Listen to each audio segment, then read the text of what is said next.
Hi there. Before we dive into today's episode, I want to ask you an important question. Are you wondering why your hard work isn't reflecting in your bank account? If so, I've got something that could change the game for you. With my Digital Product Accelerator one-on-one coaching program, I'm on a mission to help entrepreneurs like you bank consistent revenue without sacrificing your time or sanity. Imagine shifting from 90% client-facing work to enjoying consistent revenue from your digital products, all while reclaiming your time. You already know that you don't need another course, and a one-size-fits-all approach isn't going to cut it.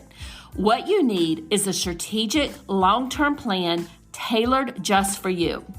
So if you're ready to build the profitable, freedom-giving business you've dreamed of, apply to work with me by going to destinycop.com/apply. I cannot wait to learn more about you and your business.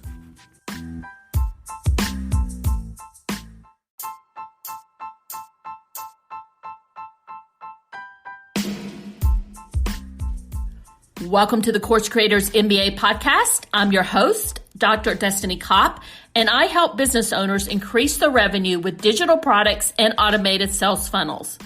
In this podcast, we tell the stories of ordinary business owners just like you. We talk about their story and how they got started, the challenges they've experienced, and how they overcame them. These are discussions with real people who understand what it's like to own an online course or membership business. Before we begin our show today, I want to let you know that this episode is sponsored by our flagship Course in a Box program, which helps you create your revenue-generating course in less than a week.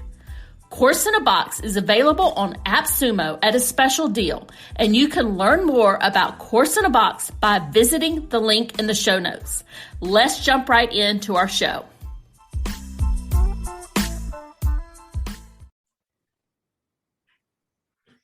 And today, my special guest is Jack Bourne. Jack creates software that helps entrepreneurs maximize their sales through marketing automation. He is the technical founder of DeadlineFunnel.com. And Jack, thank you so much for joining me. I'm super excited to chat with you today. Oh, I'm really glad to be here. I'm excited too. Now, you had mentioned in the information that you sent over to me that you are addicted to tennis. So you have to tell me about that, because everybody that knows me, I am addicted to tennis. I'm playing on 3 or 4 tennis teams this winter. So I am super addicted to tennis too. So I started, my dad probably put a racket in my hand when I was 5 years old. It was, I don't know, a tiny little racket that he kind of sawed off the handle and reapplied the grip. Anyways, just kind of batting the ball around. And then we moved to Miami, Florida. That's where I grew up. And, there's lots of tennis being played in Florida, as is, same in Georgia. Southeast is really big for tennis, as you know. And, I went to lots of tennis camps, and I was pretty big into it. I didn't really get my competitive edge in time for me to compete or anything like that. I wasn't as focused as I wanted to be, but I certainly grooved my strokes.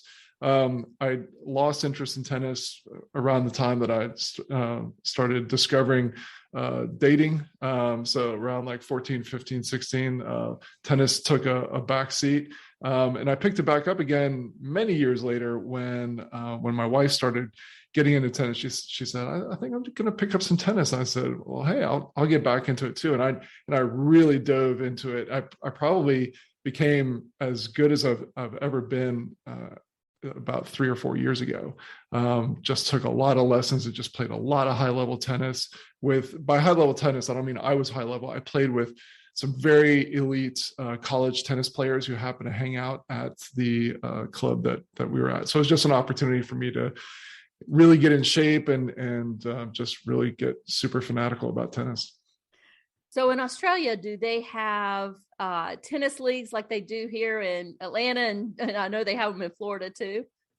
Yeah, they do.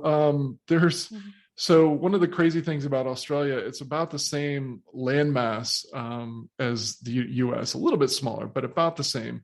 and it's got almost the same number of people as live in the state of Florida. So just, there's just less population here. And so, you don't have quite as many people. Now, everyone is kind of spread out, or I should say concentrated on the coastline. So it doesn't feel like, there aren't a whole bunch of people living in the middle of Australia. Some people do, but not a whole lot. Most people are on the coast. So anyways, to your question, one of the things that was a big adaptation was that the courts here are really different. They've got this weird surface that's like part AstroTurf with sand sprinkled on it. It's a really bizarre surface, but it's super popular over here. So when I was getting really into tennis in Florida, a lot of it was clay courts, like some of the best clay courts I've ever played on. So it was just a very, very different surface over here. Yeah, that's interesting. I don't think I've ever played on those type of courts. So clay I love, hard court I love. So anyway, so thanks for taking that little tangent with me. Sure. I do want to let you take a second and just tell the audience a little bit more about you. And then we're going to jump into our topic today. And we're going to be talking all about evergreen sales funnels. Yeah, so I'll shape my backstory. I'll keep it short, but I'll shape it in terms of, how it relates to entrepreneurs and evergreen marketing. So my last corporate job, I left in 2002, and ever since then, I've been on my own in one degree or another. There was a short period of time where I worked on Perry Marshall's team. So anyone who hasn't heard of Perry Marshall, I would highly recommend that you look him up. He's got some great books on Amazon.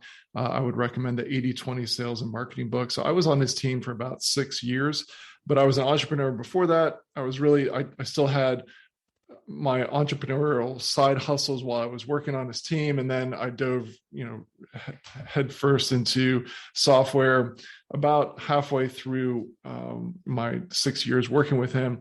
And as that software business grew, eventually we got to the point where he and I both decided that he needed someone fully focused on his biz, and I needed to put 100% of my focus into my software company and see where this could go. And the software that I was working on at the time was called AW Pro Tools. I no longer own it, but it took Aweber, which is one of the email marketing platforms that some people may know about. It was one of the originals, but it had really fallen behind in terms of marketing automation features. And so I used my coding knowledge to develop an add-on to Aweber that would make it a little bit more sophisticated, make it more like Infusionsoft or something like that. I sold that software as a service off to an investor several years later. And around that same time, I had started building Deadline Funnel, which is the main business that I have now. That is also a software as a service type of product. And what we do is that we help creators, especially course creators, but also other people as well. We help creators to maximize their sales and to have, time freedom to be able to do the things they love with the people that they love. So to use marketing automation and maximize their sales. And we do that through deadlines in a way that gives people the ability to put a deadline on an evergreen offer, no matter what type of offer it is, no matter whether it's a webinar or an evergreen launch or something like that. No matter what your funnel looks like, no matter what your marketing stack looks like, that the deadline is true and authentic, so that when your email says it's the last day, it is in fact the last day. But everything is automated and everything has integrity. So that, because before I built this, the challenge that I had, and really the reason why I got into this, was because I didn't want to sacrifice my integrity to use what I came to understand as one of the most consistent and powerful triggers of persuasion, which is having a deadline. Someone can be leaning into your offer, really enjoying your message, and really, as my daughter would say, vibing with it, but not pulling the trigger yet, because as human beings, we just tend to procrastinate. That's just kind of wired into our system. And so if you don't have a deadline, you don't really have a special offer.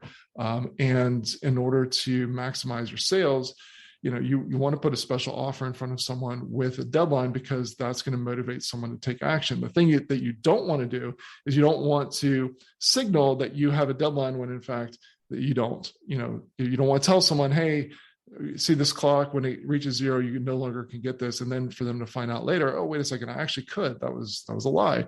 So you don't want to be disingenuous. You don't want to lie for a lot of reasons. But if we put ethics aside just for a second, I believe that everything that we are doing in our business, every email we send out, every article that we write, every video that we put out, is either adding to the trust that we have with our audience, or it's taking away trust. And so you really want to think long term and build up trust with your audience. You want to play the long game. So that's the story of what I do and who I serve. And thank you for that. And you are definitely in the right place, because everybody listening here either has an online course or some type of digital product or membership, and they love to sell it in evergreen sales funnels versus live launching. So I definitely want to dig in more with you. And, one of the things that people, when they come to me and we're talking about their evergreen sales funnels and going back to that deadline that you speak of, they're always, well, it's all, my offer's open all the time. Why do I need a deadline? Or why, am I being authentic when I say there is a true deadline? So what would you say to someone who feels like either using a deadline is too pushy, or it's just, they don't feel like it's authentic?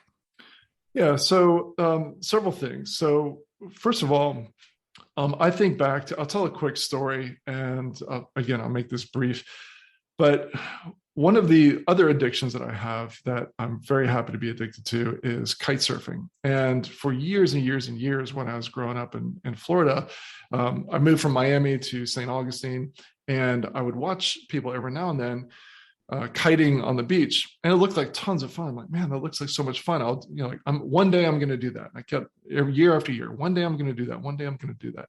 So fast forward, I moved to Australia, and a friend of mine happens to be telling me that he's going on this amazing trip in 2 weeks to an island in Fiji, a private island in Fiji. And all these cool people are going to be there. But the kicker is that there's going to be all these world-renowned coaches who are going to be teaching you how to kite surf. It's one of the best places in the world to do kite surfing. And I'm like, oh my gosh, I'm in. And it was, there was the spot was available. There was only 2 spots left. And I said, contact the guy. Is it available? Yes, it's available. If you can, arrange for the air flight. So, I mean, I didn't say, okay, I'll add that to my calendar and I'll see about it. I was looking on my phone that minute, checking things like, okay, great. I paid for the flight. Where do I pay the deposit? What forms do I need to fill out? All of a sudden, like all of that delay crystallized into, okay, I'm going to make this happen. Why? Because there was a deadline. It wasn't like, hey, 2 weeks from now isn't convenient for me. Can you guys do it 2 months from now? No, it was, if you want to be on this trip, there's a spot for you, but it's in 2 weeks. The plane leaves and you're either on the island or you're not, and it's going to be amazing. And it was a life-changing experience.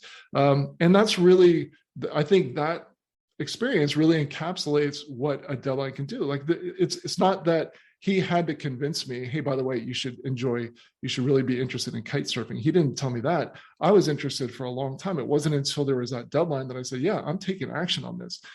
So how many people are, reading your emails, visiting your blog articles, attending your webinars, but they're just not pulling the trigger? And so what a deadline does is it gives someone the reason to take action now. It's not going to, one of the things that I'm always clear about when I'm telling people about what our software does and what a deadline can do for them is that it's not going to resurrect a dead offer. In other words, if you've put your offer out there and no one is interested, it's just, the wrong offer to the wrong audience, and it's just a product that no one really wants or needs. Adding a deadline to it's not going to be some sort of magical silver bullet. But if you have something that's working, having a special offer with a real authentic deadline is going to really maximize what you're doing, because right now you're only getting a small portion of those sales. Now, that's sort of the why behind a deadline, because it's going to, if you're, especially for course creators and coaches and consultants, if what you provide, it has a life transforming effect for clients, then getting those people across the line is going to impact more lives. It's also going to impact your life because you're going to generate more revenue for your business, which means that you're going to be able to pay more for advertising. It means that you're going to be able to reinvest in building a team into your business. And when you automate it using deadline funnel, it gives you the ability to have more predictable revenue, because as you mentioned, launches have their place, but in terms of having a predictable revenue stream that grows month after month, you can't build that on the back of just launching all the time. It just doesn't work. You need some sort of automated way to bring in clients all the time. So all of these things build up to giving you the ability to expand your reach, and also to expand your time horizon, to be thinking beyond just a week or 2 weeks, to be able to think, okay, what am I going to be doing this quarter, the next 2 quarters, et cetera. And when you have a longer term vision, you can make more strategic moves rather than just reacting. You can be proactive instead of reactive. So that kind of speaks to the why. In terms of concerns that people sometimes have about, well, how can it be automated? How can a deadline be automated and authentic? So my answer to that is quite simple. And my fundamental belief that I am proud to share all the time is that if authenticity comes down to, are your emails, and whether it's emails or webinars or whatever you're using, is your messaging, is what you're saying what people are actually experiencing? So in other words, if when I first created Deadline Funnel, I assumed that someone else had figured out how to do this. I went searching for, I just need to do enough Google searches and I'll find the software that someone has done this, to figure out how do I connect the deadline to the actual subscriber in my autoresponder so that it's actually connected to them, so that when they subscribe, there's a deadline given to them and it's enforced. Someone's figured this out, right? Well, it turns out no one had, and so I decided to create it. But again, coming back to what makes a deadline automated but also authentic at the same time, is as that subscriber is going through your email sequence, what our system does is that it uses a lot of very complicated technology behind the scenes to make sure that the tracking for that person is 100% accurate, so that no matter what device they go to, no matter where they go in the world, and I have an interesting story around that, that they're going to open up the email, and if it says, hey, today's the last day, when they click through, they're going to see today is in fact the last day for them. Doesn't matter if they go and do, incognito. Doesn't matter if they switch browsers. It's going to accurately track that person. Now, all of that is automated for you. So you can have an evergreen sequence that begins with an opt-in, and you develop know, like, trust, and authority, and then ends with a great offer and a deadline, say for 7 days, just to pick a number. And every time someone comes through that sequence, they're given their own personalized, unique deadline that is, specific to them. And our system enforces that.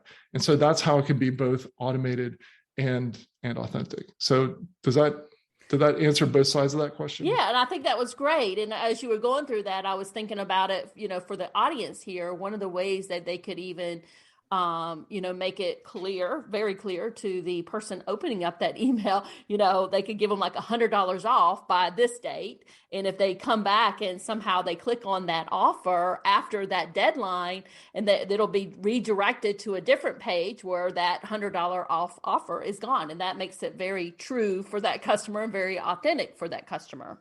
Yeah, if I can expand on that. So, one of the great things about our platform is that a lot of people use it in very different ways. So some people will have an automated system where there's a specific enrollment period. And if you miss the deadline, you're going to have to wait until there's the next enrollment period. But a lot of our clients will use the software in the way that you just described, which is that the offer, the product itself is available at any time, but the offer, which is the combination of the pricing, the bonuses, the guarantee, even the way the payments are structured. Like those are some of the key components that make up an offer. That is a unique offer. So one of the things that can be really effective. Say, for example, you're on a webinar, you can say, look, I want to let you know that you can, a week from now, a month from now, this is available. This product, this course, let's say, is available anytime.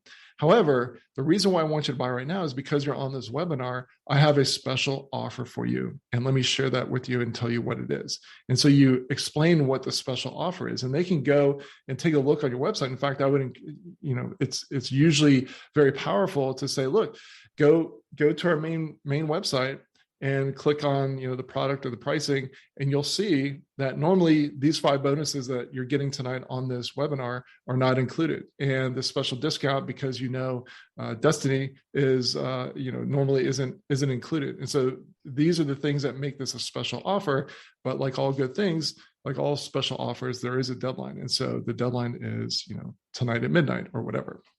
So having your product available all the time actually works in your favor. It's the special offer of the pricing and the bonuses in particular, but other components that you can tweak in the offer that makes it a special offer. But if you don't have a deadline, you don't have a special offer, because if I can get it at any time, what's so special about it? There's nothing unique or special that indicates that I need to take action right now.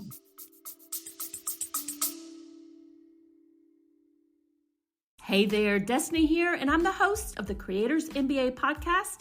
And this episode is brought to you by HelloContent.shop, your go-to destination for content creation in your online digital product business. I understand how busy you are as an online business owner. I am right there with you. And that is why I have filled our Hello Content Shopify store with low-cost digital products that you can use as a lead magnet or part of your paid programs like your online courses or memberships. We also have marketing templates like email swipe files and social media templates designed to save you time and money. So whether you're looking to streamline your content strategy, enhance your digital products, or just save some precious time, I've got you covered, my friend. Now visit the HelloContent.shop today and take the first step towards effortless content creation. Now, Jack, as you were going through some of that a few minutes ago, and you were talking about if somebody clicks on that link, no matter where they were in the world or in incognito mode or on another browser, you mentioned that they would still get that offer. I'm just curious, how is your team handling those browser changes and all the iOS updates? I'm a former Facebook and Instagram ads consultant. So when you were saying that, I'm like, how in the world are they doing that? Yeah, it's through a common. There are a lot of browser changes coming in and the iOS changes, but my team is really, really sharp. And we've, one of the things that we do differently than a lot of other people out there, regardless of what the software platform is, we continually reinvest in our team and changing and improving the user interface and adding in new features. And so, one of the things that we're not one of these marketers who says, I know I'm going to create this software, do a launch, and then I'll move on to the next thing, right? We are year after year after year. This is what we focus on.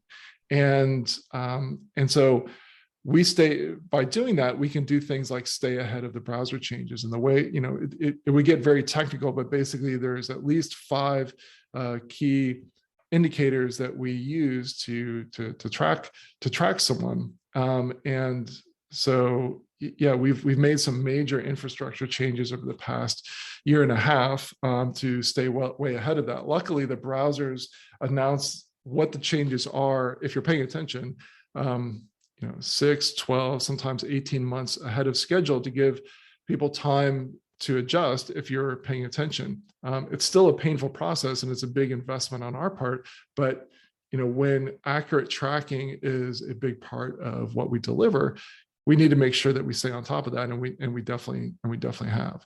So I hope that answers the question. I just didn't want to dive too deep into the technical aspect of it, but there are 5 things that we key on. And just to tell a quick story behind that.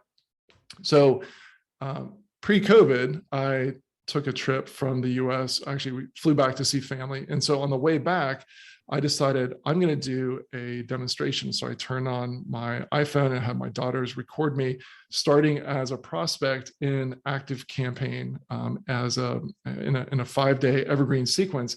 And then, so this was in Florida. We board the plane, make the long trip over to Australia, recover for about 2 days. And then my daughter and I drove to the Apple store, purchase the iPad, I unwrap it. This is all on film, all on video. So I unwrap it, take it out of the box, load it up, load up Gmail, and the deadline shows that there's only like 5 hours left. So completely different new device. So there's no cookies there, completely different part of the world, and everything is accurate. So when I open up that email, it shows me the correct countdown, the correct deadline. And when I click through, it shows me the correct deadline on the page. So that's just that's a testament to the technology that we use to keep everything that accurate. So you definitely have that covered. So I feel comfortable there. So I have to ask you, because I'm always interested in people's opinions and their thoughts on this as a marketer. What do you think is the ideal length for a follow-up email sequence through an evergreen sales funnel? I'm sure you guys have a lot of data on this with your organization, or you may have some insight in that. So I'm just curious as to what you say there. So we have people coming to us with all sorts of different funnel types and marketing stack. So some people come to us with an email sequence, some of us, and then different price points. So I know that no one likes the answer, it depends, but it truly does depend. However, I'll give you a rule of thumb. So I call it the Dolly Parton principle, because you and I are of the age where we can remember the movie 9 to 5. So that's my general rule of thumb.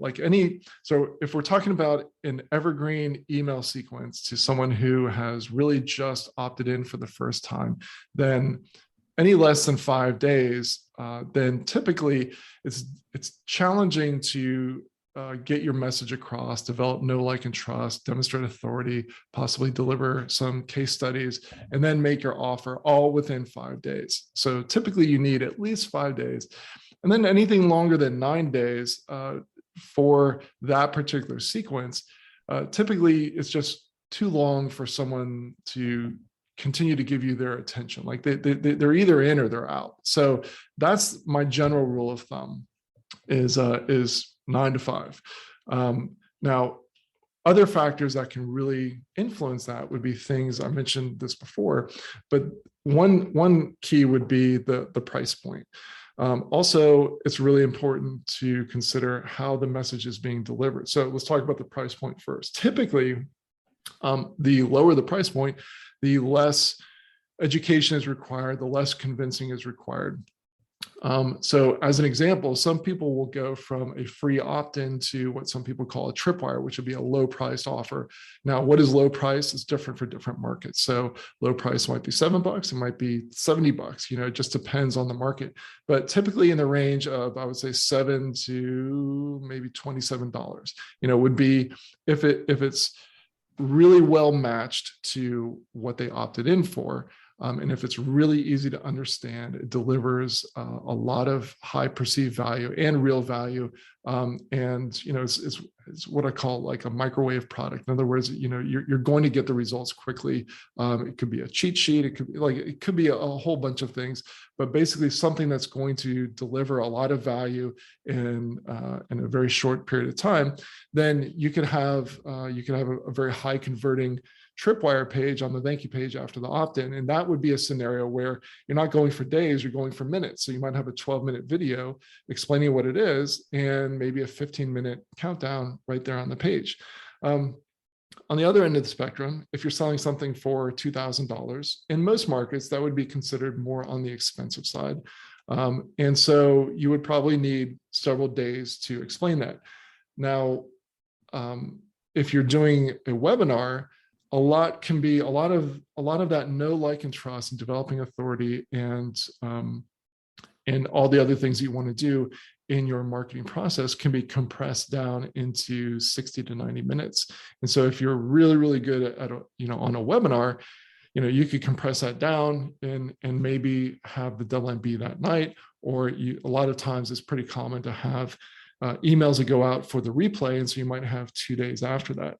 So, the method in which you are delivering the message also matters. And I'm not saying everyone should switch to webinars. I think it really depends on, your personality and what you feel comfortable with. So for some people, emails are by far the best way to turn someone from a cold lead into a new client. For other people, webinars are a lot better, and you just need to experiment. But those are some of the things that will determine the overall length of an email sequence.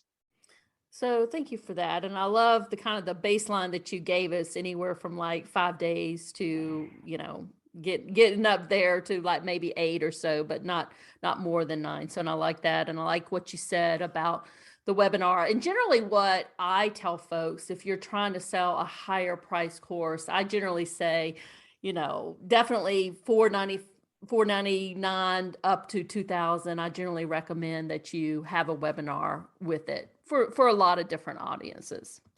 Yeah, I would agree. It just makes there's a lot that you can do, including just the fact that you're on video and someone is seeing you and hearing you. They get a sense of whether they just have a connection with you, and do they get this sort of subconscious sense of, do I trust this person? Is this something that I want to move forward with? A lot of that is challenging to deliver through email. You can, but I think through webinar, if someone is really, really good at delivering a webinar and being authentic and letting their true self shine through, then a lot can be communicated very quickly in a webinar. So Jack, before we close up here, any last minute comments for the audience about deadlines and evergreen sales funnels? Yeah, there's a tip that I usually like to make sure that I include every single time that I'm teaching or sharing this. And by the way, thank you again for the opportunity to be on your show. So the tip is, again, this kind of goes hand in hand with my main theme, which is you need to have a deadline. If you don't have a deadline, you're leaving money on the table. But assuming that you take that advice and that you have a deadline, here's the next big tip that I like to share, which is to send out 3 emails on that last day. Now, the cool thing about Evergreen is that you only have to be brave once. You set it up, and then you let the automation do its work. Now, these 3 emails that you send out on the last day are some of the easiest emails that you'll ever have to write. And basically, it's just making sure that people know. It's a reminder, hey, just want to make sure that today's the last day. And you got to vary it a little bit, but they're typically your shorter emails, like especially like your last one is, hey, just final call, just making sure that if you're interested, the deadline is closing at XYZ time. So these are really, really simple emails, but a lot of people feel uncomfortable sending more than one email per day. And as a general rule, I would say, yeah, you typically don't want to send more than one email except in unique circumstances. This is one of those unique circumstances. I have never, ever, ever, ever, ever had anyone come back to me and say, Jack, that 3 email thing, I tried it and I'm never going to do it again. It didn't work for me. Every single time people say, I can't believe how many more sales I made. And again, I want to also bring this back to, it isn't just about how much money you can make. Yes, that's wonderful. We're all in this to make money and provide for our families, but it's also about, hopefully, the lives that you're transforming. These are people that you're bringing across the line from someone who's on the fence to actually pulling the trigger and becoming a client and getting the value of the services and the products and the courses that you deliver. So you're changing lives as well. You should be. So send 3 emails on the last day, because what happens is people will, number one, they'll procrastinate. That's what the deadline is for. But you should not assume that people are reading every single email that you send out that hits their inbox. And it's very, very common for them to either overlook the first email or to see it but go, oh yeah, I'm going to do that, but then they get distracted. Instagram, Facebook, etc., or just the doorbell rings. Things can happen that distract people, and they don't actually go through and pull the trigger. And so sending those 3 emails on the last day, I guarantee you, is going to help you make more sales. and bring more people across the line from thinking about it to finally taking action. So I love that. First of all, have the deadline and then send out 3 emails on the last day of the deadline. That's it. Jack, thank you so much for joining me today. I will make sure that the link for Deadline Funnels is in the show notes so everybody can click on it and check it out. Awesome. Thanks so much for having me. Thank you. Thank you so much for joining us today. I hope you enjoyed this episode. If you love the show, we'd appreciate a review on Apple Podcasts or your favorite podcast platform and show us some love there. Have a great rest of your day and bye for now.